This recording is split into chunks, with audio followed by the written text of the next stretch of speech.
Hello and welcome students, আশা করি তোমরা সকলেই খুব ভালো আছো।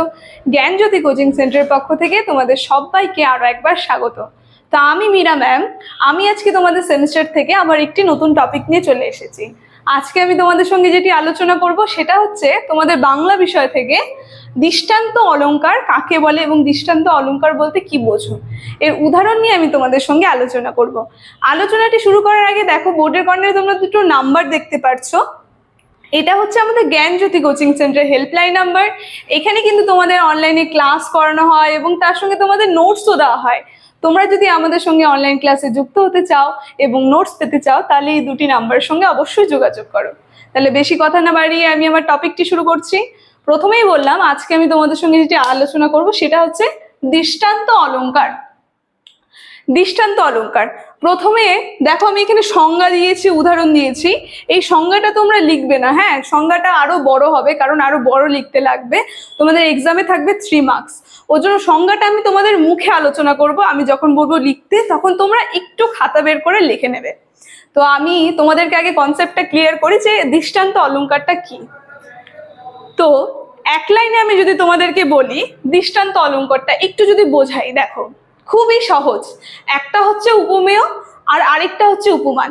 তো উপমেয় আর উপমান যে বাক্যটা আছে এই দুটা না ভিন্ন ধরনের থাকবে, মানে এই দুটার যে নাম থাকবে সেটা একদম অন্য ধরনের থাকবে, কিন্তু কি হবে আমরা বুদ্ধি দিয়ে সেটাকে বুঝে নেব। দুটার মধ্যে সাদৃশ্য থাকবে, শব্দের নামটা অন্য থাকতে পারে কিন্তু দুটার মধ্যে যদি মিল থাকে সেটা কি হবে আমাদের বুদ্ধি দিয়ে বুঝে নিতে হবে। সেটাকেই বলা হয় দৃষ্টান্ত, মানে দুটির উপমেয় আর উপমান বাক্যের মধ্যে সাদৃশ্য। তো এতটুকুনি। এবার সংজ্ঞার আকারে যদি বলি, দেখো সংজ্ঞার আকারে বলেছে যে আমি বলছি তোমরা একটু লিখে নিবে যে যে অলংকারে উপমেয় এবং উপমান দুটি পৃথক বাক্য এবং তাদের সাধারণ ধর্ম তাৎপর্য এক না হয়েও সাদৃশ্য বলে প্রতীয়মান হয়, অথচ সাদৃশ্যবাচক শব্দের প্রয়োগ হয় না, তাকে বলা হয় দৃষ্টান্ত অলংকার। তো এই যে এটাই ছিল দৃষ্টান্ত অলংকারের সংজ্ঞা, মানে উপমেয় এবং উপমান যে আছে ওটার মধ্যে কোনো মিল থাকে না, কিন্তু আমাদেরকে বুদ্ধি দিয়ে আমরা বুঝে নেব যে দুটির মধ্যে সাদৃশ্য পাওয়া যাচ্ছে, সেটাকেই বলা হয় উপমেয়। এবার দেখো এখানে আমি একটা লাইনে লিখেছি যে যিনি আছেন বিশ্বনাথ কবিরাজ, যিনি আছে অলংকারিক, তিনি কিন্তু এটা দিয়ে খুব সুন্দরভাবে একটা সংজ্ঞা দিয়েছিলেন এক লাইনে। এটাও তোমরা লিখবে, হ্যাঁ, আগে সংজ্ঞাটা লিখবে তারপরে যে আমি এটা লিখেছি সংজ্ঞায়, তারপরে এই লাইনটা তোমরা লিখবে, তাহলে নাম্বারটা ভালো আসবে তোমাদের।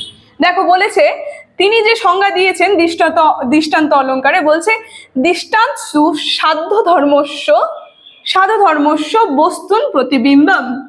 তো এটা দিয়েছে বিশ্বনাথ কবিরাজ দৃষ্টান্ত অলংকারের সংজ্ঞা। এবার চলো আমরা উদাহরণে চলে যাই। উদাহরণটা যদি দেখি তাহলে আমরা আরো ভালো করে বুঝতে পারবো। দেখো উদাহরণে কি বলেছে, উদাহরণটাও তোমরা পরীক্ষায় লিখবে অবশ্যই। দেখো উদাহরণে বলেছে যে সভাজন দুঃখী রাজ দুঃখে, আধার জগৎ মরি ঘন অবিরলে দীননাথে। সভাজন দুঃখী রাজ দুঃখে, আধার জগৎ মরি ঘন অবিরলে দীননাথে। তো দেখো এর মধ্যে দেখো আমি লিখেছি উপমেয় হচ্ছে সভাজন দুঃখী। এই লাইনটা যে দেখছো সভাজন দুঃখী, এটা হচ্ছে উপমেয়, ঠিক আছে। এই যে সভাজন দুঃখী এই লাইনটা, এটা হচ্ছে উপমেয়। আর এখান সঙ্গে আধার জগৎ এটা হচ্ছে উপমান, ঠিক আছে।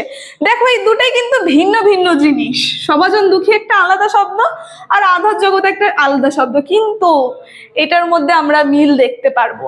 দেখো সভাজন দুঃখী বলতে আমরা দুঃখকে বোঝাচ্ছি, বলেছে রাজ দুঃখে বলতে রাজার দুঃখে যে সভাজনে যারা যারা ছিল তারা দুঃখী। তার সঙ্গে কি বলেছে আধার জগৎ মরি ঘন অবিরলে দীননাথে।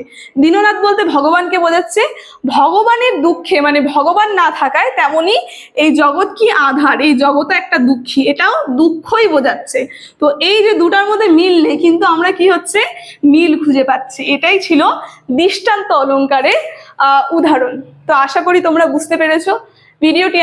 আলোচনাটি এখানে আমি শেষ করছি। ভিডিওটি যদি তোমাদের ভালো লেগে থাকে অবশ্যই like, comment, share and subscribe করে দিও। Thank you.